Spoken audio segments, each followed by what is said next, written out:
Une réduction de 15 à 20%, mais il pourrait aller encore plus loin et annoncer de nouvelles coupes.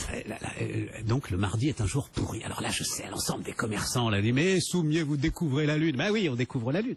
Vous le savez, vous. À tel point d'ailleurs, y compris d'ailleurs les immenses commerçants, les hypermarchés, les supermarchés. Vous avez peut-être eu ça d'ailleurs à un moment en faisant vos courses, un samedi, un vendredi. Ticket de réduction, mais seulement le mardi. Et oui, parce que le mardi est un jour commercialement pourri. Et qu'est-ce qui nous fait réagir? C'est que la presse gratuite désinvestit le mardi, c'est quand même surréaliste. Il n'y a pas assez d'opérations de promotion publicitaire notamment pour rentabiliser en fait un journal gratuit. Et donc là, peut-être que ce matin, si vous avez l'habitude de le lire par exemple dans le métro, vous ne trouverez pas un certain nombre de titres de la presse gratuite. L'hebdomadaire du foot, France Football, qui sortait le mardi, a décidé de se décaler, de sortir le mercredi. Mais qu'est-ce qui se passe ? Pourquoi est-ce que c'est commercialement pourri à ce point-là? Commentaire de Rodolphe Bonas, le directeur général de CA.com, très très bon connaisseur de l'ensemble du commerce justement et de ses secrets. Le mardi, c'est toujours une journée commercialement compliquée pour deux raisons principales.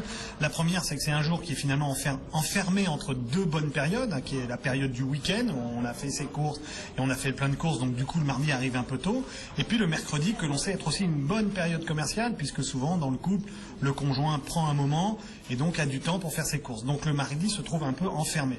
Puis la deuxième raison, c'est que les grandes promotions massives des commerçants démarrent à compter du mercredi, voire du jeudi. Donc pour un consommateur, ça serait un petit peu ennuyeux d'acheter encore au prix fort alors que les promotions démarrent dans 24 ou 48 heures.